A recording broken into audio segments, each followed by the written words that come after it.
제자들을 향한 예수님의 사랑의 교훈이라고 제목을 붙이는 이유는요, 이 본문이 1차적으로 누구를 향한 말씀일까요? 첫 번째로 누구를 향해서 하신 말씀일까요? 제자들이에요. 제자들. 12제자들에게 예수님이, 그러니까 오늘 이 본문에 기록된 이 글의 1차 독자는 바로 그때 있었던 12명의 제자들입니다. 그래서 제자들을 향한 예수님의 사랑의 교훈이다라고 이름을 붙이는 거죠. 제자들은 예수님을 자신들이 모든 것을 버리고 따른다는 자부심이 있었어요. 지난주에 살펴보았죠. 우리가 모든 것을 버리고 주님을 따랐습니다. 우리에게 무엇을 주시겠습니까? 라고 베드로가 물어봤어요. 그런 자부심이 있었던 거죠. 그러면서 동시에 그런 자부심이 있으니까, 내가 모든 걸 버리고 예수님을 따랐으니까 그 다음에는 뭐가 당연히 생각이 납니까? 본전 생각이 나겠죠. 내가 이렇게 모든 걸 버리고 예수님 따랐는데 예수님은 나에게 무엇을 주시겠습니까? 그래서 예수님이 왕의 자리에 앉을 때 하나씩 뭔가 한 자리를 주실 것을 내심 은근히 기대하고 있었던 것입니다. 그래서 부제목을 니들이 은혜를 알아라는 것을 붙였던 것입니다. 왜냐하면 이러한 제자들은 은혜를 모르는 그런 상황이었기 때문입니다. 그들이 은혜를 알게 된 것은 나중에 오순절 다락방 사건이 있은 후에 모든 것이 은혜인 것을 알게 됐지요. 이러한 제자들의 태도는요, 오늘 본문을 전후한 이야기들을 살펴보면은 가감없이 드러납니다. 제자들이 예수님은 십자가 지러 가는 때 제자들은 뒤에서 무슨 짓을 했습니까? 네가 크니 내가 크니, 내가 오른쪽이니 왼쪽이니, 엄마한테 청탁해가지고 예수님 이모인 그 이모를 통해서 이렇게 청탁을 하는 그러한 일들도 서슴지 않았던 것입니다. 그러니까 그 제자들의 마음속에 무엇이 있는지 아주 가감없이 보여주고 있죠. 그런데 그러한 제자들에게 예수님은 지난주 본문 19장 28절을 보시면요, 이렇게 말씀하시더라고요. 내가 진실로 너에게 이르노니 세상이 새롭게 되어 인자가 자기 영광의 보좌에 앉을 때 나를 따르는 너희도 12보좌에 앉아 이스라엘 12지파를 심판하리라 라고 축복하셨어요. 그런데 그게 포인트가 아니라 제자들이 더 포인트, 무게를 두고 들어야 될 말은 바로 그 다음이죠. 바로 30절입니다. 그러나 19장 30절이요. 그러나 먼저 된 자로서 나중되고 나중된 자로서 먼저 될 자가 많으니라. 사실 예수님이 해주고 싶었던 말은 이런 축복이 있다라는 것도 있지만 그 뒤에 그러나 정신들 차려라 라고 저 30절 말씀을 해주시고 싶었던 것입니다. 그래서 오늘 본문이 저 30절 저 말씀 이후에 오늘 본문이 시작됩니다. 윌리엄 핸드릭스라는 유명한 이 교육학 학자는요, 이 원본에, 헬라어 원본에 보면은 갈이라는 접속사가 있어요. 헬라어로 갈, 왜냐하면 이라는 접속사가 있어요. 그래서 이 점에 차가 나여서 이 오늘 본문 20장 1절부터 16절을요 19장 30절, 그러니까 먼저 된 자로서 나중되고 나중된 자로서 먼저 된다는 이 말씀에 대한 설명이 바로 오늘 본문이다라고 말했습니다. 저 역시도 그렇다고 생각해요. 왜 그러냐면은 16절도 보면은 19장 30절과 똑같은 말씀입니다. 순서만 바뀌었지 이와 같이 나중된 자로서 먼저 되고 먼저 된 자로서 나중되리라. 그러니까 마태복음 19장 30절과 20장 16절이 똑같은 말씀이고 그 안에 예수님의 이 포도원 품꾼의 비유가 들어가 있는 것이에요. 그러니까 여러분 그 앞뒤 소위 샌드위치 기법이라고 하죠. 먼저 된 자가 나중되고 나중된 자가 먼저 되는 것이 바로 이 포도원 품꾼의 비유의 핵심 교훈이다라는 것을 알 수 있는 것입니다. 그래서 이에 대해서 백석대학교 최갑종 교수는 다음과 같이 말했습니다. 화면 보면서 여러분 큰 목소리로 한번 읽어보겠습니다. 포도원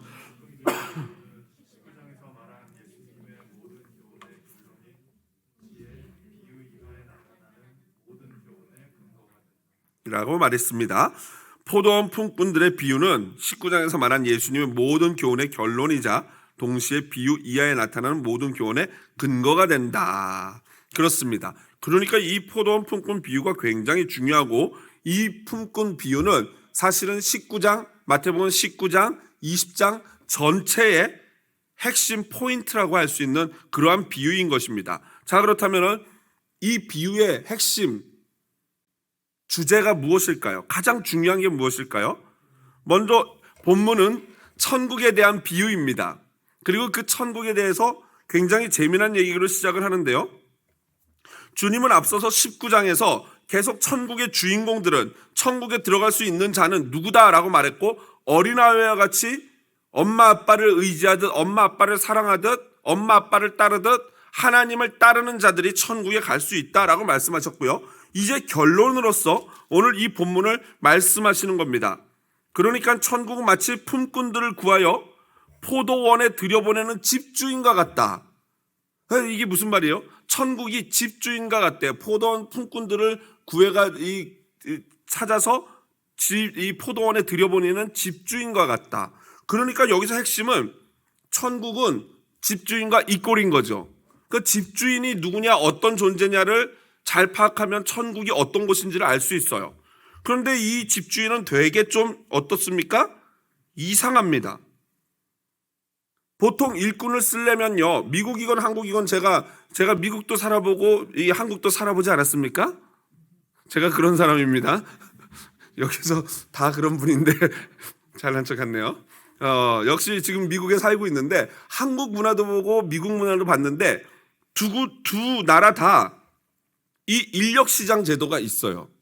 무슨 말이냐면은 홈디포에 가면은 왜 이 멕시칸 아저씨들 또는 뭐 일하고 싶어하는 노동일하고 싶어하는 사람들이 기다리고 있다가 사람들이 돈 얼마 해가지고 흥정을 해가지고 사가지 않습니까? 그거와 마찬가지로 한국도 소위 말하는 노가다라는 게 있지 않습니까? 그래서 노가다 그 모으는 그 십장이라 그러죠. 그런 십장들이 있는 그곳에 가가지고 아침에 모닥불 쬐면서 대기하고 있으면은 그 이제 공사업체 이 십장들이 와가지고 너 해가지고 실어가지고 봉고에다 실어가지고 공사 현장으로 데리고 갑니다. 이건 바로 다 이런 식으로 가서 사람들을 일꾼을 사가지고 일을 시키고 돈을 주는 그런 일을 하죠. 그런데 이러한 문화가 오늘날 한국과 미국에만 있었던 것이 아니라 예수님 당시에 유대에도 그 문화가 있었던 것이죠. 예수님은 항상 비유를 세상에 없는 비유가 아니라 늘 이 생활 밀착형 비유를 드셨어요. 그래서 이스라엘 사람들이라면 누구나 이해할 수 있는 그런 비유를 드셨는데 그 중에 하나가 이 포도원 품꾼 비유죠. 보통 그 일의 시작은 오전 6시입니다. 이스라엘 사람들은 오전 6시부터 하루 시작이라고 봐요.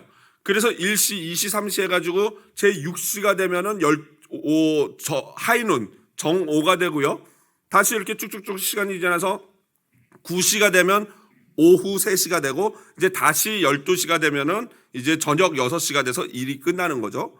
그렇게 이제 이 사람들은 시간을 계산하는데 오늘 시간을 보니까 이 주인이 6시에 나가지고 사람을 구합니다. 이건 당연하죠. 왜 그러냐면은 보통 계약을 할 때 하루를 계약을 해가지고 얼마를 주겠다 해서 일을 시키니까 최대한 일찍 데려가서 약속된 임금을 적게 주고 그 노동력을 많이 뽑아내는 것이 일반적인 주인들이 하는 일입니다.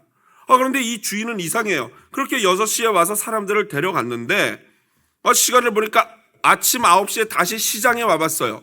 사람들이 있으니까 너희들 왜 여기 있냐고, 너희도 와서 일해라 하고 돈 많이 쳐줄게 라고 데려가요. 그리고 또 다시 오후 12시에 와서 또 데려가고 오후 3시에 와서 데려갑니다. 진짜 신기한 거는 오후 5시에도 또 가요.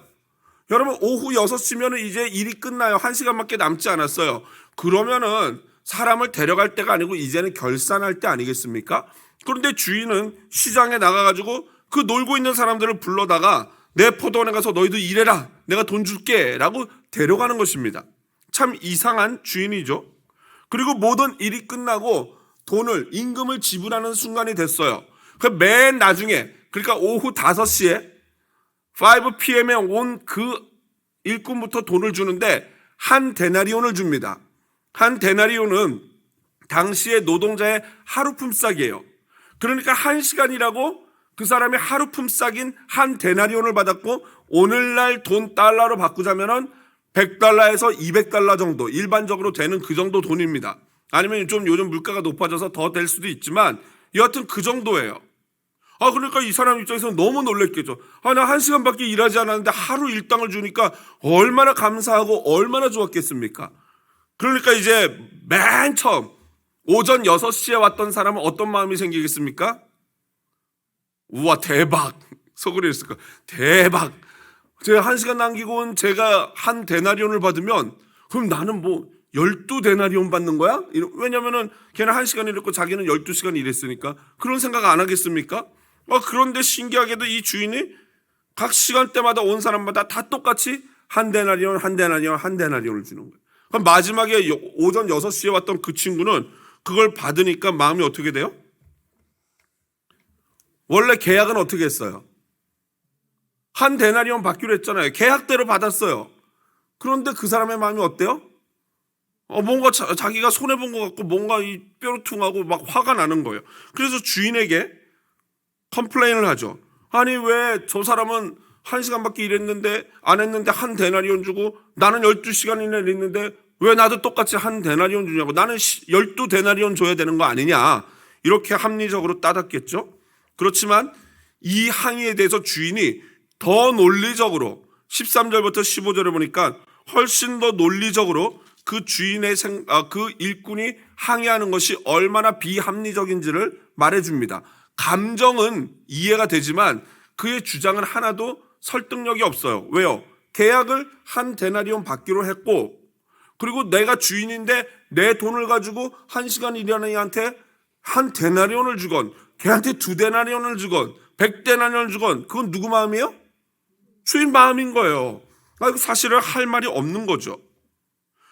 그래서 그 주인이 이렇게 논리적으로 완전히 컴플레인하는 먼저 온 자를 박살을 내고, 그리고 나서 마지막 예수님이 하시는 말씀이 뭡니까? 내 것을 가지고 내 뜻대로 할 것인데 내가 선함으로 네가 나를 악하다고 하느냐? 그 주인은 착한 사람이에요. 그 일 못하는 사람 데려다가 당연히 일당을 줬으니까 얼마나 선한 사람입니까? 그런데 먼저 온 사람 입장에서는 굉장히 기분이 나쁜 거예요. 이게 참 신기한 일이죠. 그리고 나서 다시 종지부를 찍습니다. 16절. 이와 같이 나중된 자로서 먼저 되고 먼저 된 자로서 나중되리라. 여러분, 이 항의하는 먼저 온 자들에 대한 이 집주인의 답변에서 오늘 본문의 핵심을 찾을 수 있어요. 그 주인이 진짜 이상한 주인입니다. 그런데 그게 이 본문의 핵심이에요. 자, 그렇다면은 우리가 분명히 뭔가를 알 거는 같은데 입장을 한번 바꿔서 생각해 봐요. 내가 만약 먼저 온 일꾼이었다. 이런 상황이 됐다. 마음이 행복하다. 한번 손 들어보세요. 그분은 이 땅에 어울리지 않는 분이에요. 빨리 천국으로 가셔야 돼요. 여러분, 대부분은 이게 마음이 불편해질 거예요. 분명히. 머리로는 이해돼도 아니 나는 12시간 일했는데 한 대 나누고 쟤는 1시간 일했는데 똑같이 받으면은 얼마나 마음이 불편하고 화가 나겠습니까? 그런데 그 억울하게 생각이 드는 이유가 몇 가지가 있어요. 첫 번째로는 왜 그런 생각이 드냐면요. 주권에 대한 오해가 있기 때문이에요. 주권. 여러분, 집주인은요, 품꾼들에게 동일한 임금 한 데나리온을 주었지만 사실은 그것이 동일한 지급입니까? 차등 지급입니까? 차이를 두고 지급한 거죠. 왜 그렇습니까? 시간당으로 따지면 1hour당 맨 나중에 온 사람은 1시간의 임금이 한 데나리온이에요. 그런데 맨 처음 온 사람은 12시간 1시간의 임금이 12분의 1 데나리온이에요. 그러니까 12배나 차이가 나는 임금 아니겠습니까? 당연히 화가 날 수 있어요. 그러나 그 품삯을 주는 것은 누구의 마음대로예요? 주인의 완전히 100% 주인 마음대로예요. 그리고 주인이 나쁘지 않은 게 그 먼저 온 자에게는 이미 한 데나리온을 약속했고 그 약속을 지켰기 때문에 사실은 주인이 잘못한 것도 하나도 없고 그 먼저 온 자 역시도 자기 받을 것을 다 받은 거예요. 그래서 그들이 억울한 이유는 그 억울한 마음에 차등 지급하는 그 억울한 마음에 내가 더 받고 싶은데 못 받는 그 억울한 마음에 자신들이 주인 행세를 하려고 하는 월권을 행한 겁니다. 이거는 분명히 월권이죠. 오히려 연약한 자에게 선을 베푸는 주인을 나쁜 사람으로 만들어버리는 잘못을 행한 거예요. 주권을 인정하지 못한 거죠. 두 번째로 그들은 이게 핵심인데요. 은혜를 몰랐어요. 은혜. 여러분 집주인이 11시 그러니까 오후 5시에 시장에 나가보니까 여전히 일 없이 시장에서 자기를 써주기를 기다리면서 놀고 있는 사람들이 있었어요. 그런데 그 이유를 물었더니 그 사람들이 뭐라고 대답합니까? 아무도 나를 데려가는 사람이 없습니다 라고 얘기해요. 왜 안 데려갔을 것 같습니까, 여러분? 여러분, 오후 5시가 되도록 노가다로 뽑혀가지 못하는 사람은 몸이 어떨 것 같아요? 저처럼 근육질일 것 같습니까? 어떻습니까? 막 그냥 꼬챙이 비실비실 해가지고 막 그냥 저거 뭐 바위 하나 들겠나 뭐 과일 하나 따겠나 이런 몸 아니겠습니까? 아마 6시에 불려간 사람은요 막 다 얼굴 까맣까맣하고 막 그냥 수염도 많이 나고 막 그냥 팔뚝도 굵고 막 그냥 그런 스타일이었을 것 같아요.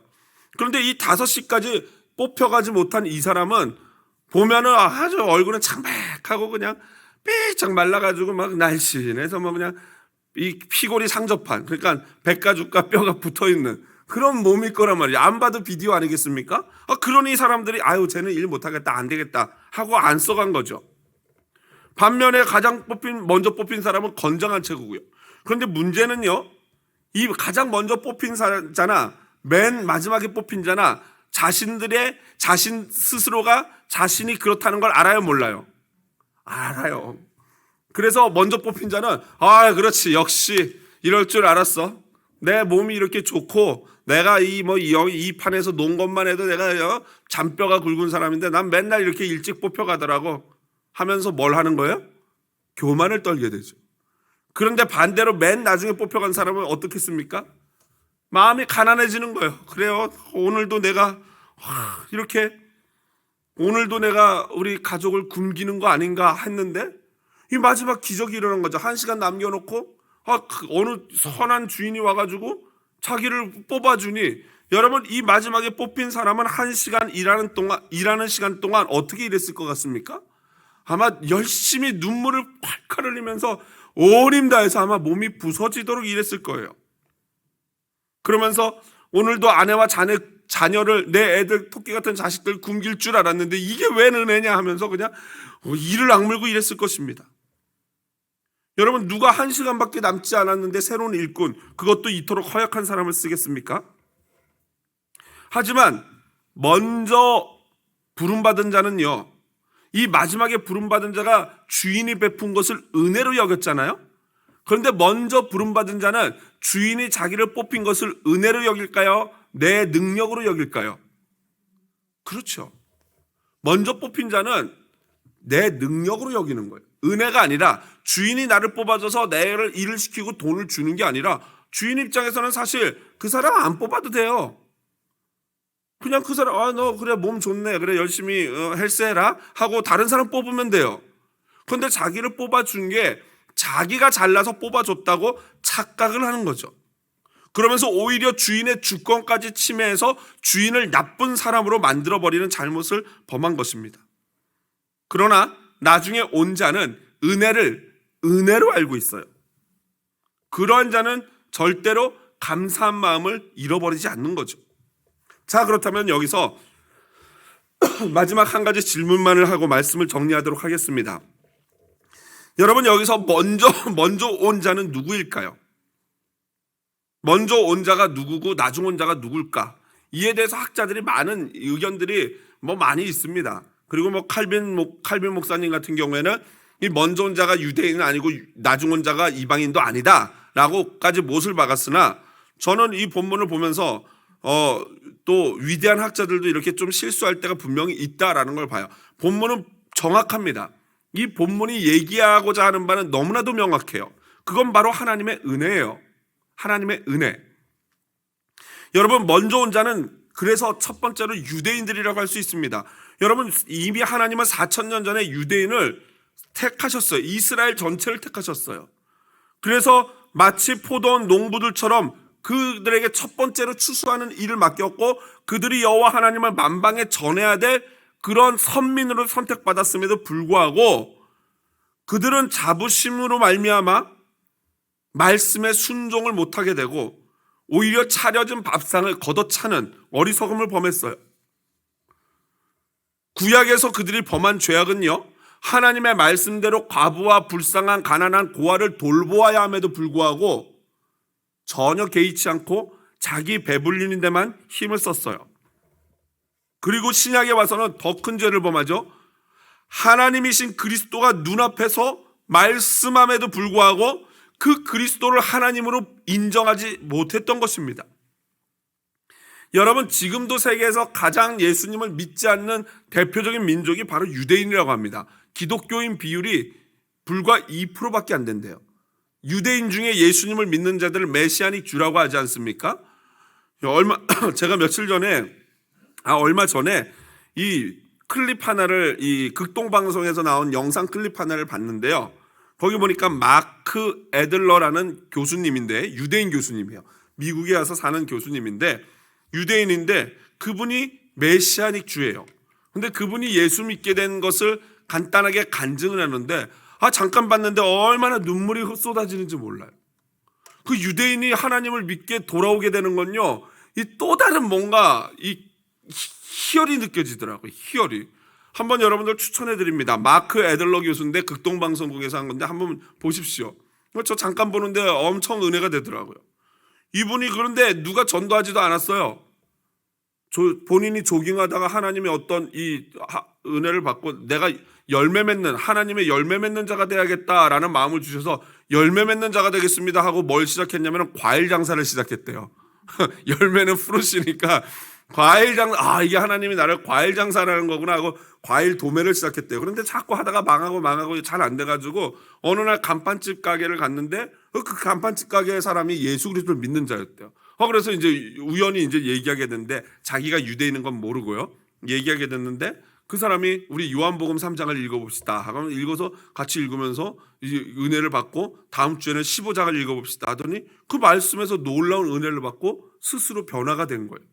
그러면서 이분이 나중에는 자기 아버지 가족들을 전도해야 되잖아요. 전도하는데 그게 뭐 쉽겠습니까? 그 주로 이제 6월절 날 모여서 같이 밥 먹으면서 6월절의 주인공은 예수다 하니까 뭐 당연히 싸우지 않겠습니까? 유대인과.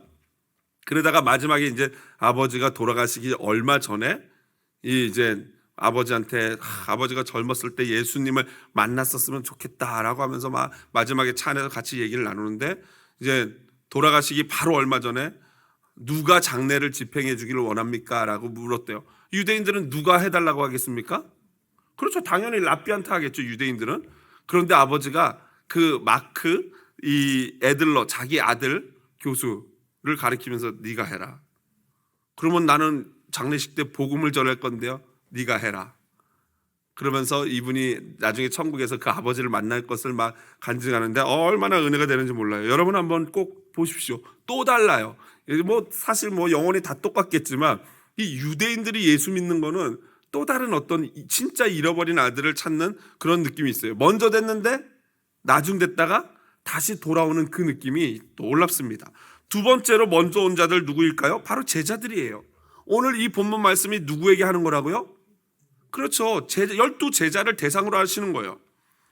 이 제자들은요, 예수님의 직접적인 선택을 받은 자들로서 기독교의 시초입니다. 이들을 통해서 교회가 시작되는 자, 가장 기독교에서는 먼저 된 자라고 할 수 있겠죠. 하지만 본문에서처럼 누가 더 큰지, 예수님이 왕이 되신 후에 누가 오른쪽에 앉을 건지 여기에만 그들의 관심이 머물러 있다면요, 그들의 천국 행조차 이거 보증할 수가 없습니다. 그러니까 예수님 보시기에 얼마나 답답했겠어요? 이 나중에 12지파를 심판해야 될 녀석들이 그냥 누가 뭐 옆에 앉을까 이런 쓸데없는 이야기는 하고 있으니. 그래서 예수님이 그들에게 사랑으로 경고하는 겁니다. 너희가 먼저 됐지만 나중 될 자가 있다. 그리고 12제자 중에 누가 나중이 됐습니까? 가룟 유다 아니겠습니까? 12제자들은 다 이렇게 하다가 은혜를 받고 계속 먼저 된 자로서 쭉 사역들을 이어가고 나중에는 다 순교했어요. 그런데 가룟 유다는 먼저 된 자로서 나중되고 결국에는 스스로 삶을 마감하는 그런 죄 가운데 회개도 안 하고 죽게 되죠. 마지막 세 번째로 먼저 온 자 누구인가요? 바로 예수님 잘 믿는 저와 여러분들인 줄로 믿습니다. 여러분, 비록 종교적인 행위는 빠짐없이 하지만 중심에서 하나님에 대한 진정한 사랑과 삶이 없다면요, 저 역시 먼저 되었지만 나중될 수 있어요. 여러분, 지금 이게 우리가 이 말씀을 그저 우리는 나중된 자로서 이렇게 은혜를 받았구나라고만 생각하시면 안 돼요. 방심하는 순간 우리도 모르게 하나님의 은혜를 잃어버리고 내가 잘나서 내가 구원받는 줄 알고 내가 잘나서 잘 되는 줄 착각하면요, 그 순간 우리는 가장 나중된 자가 되는 것입니다. 말씀을 마무리합니다.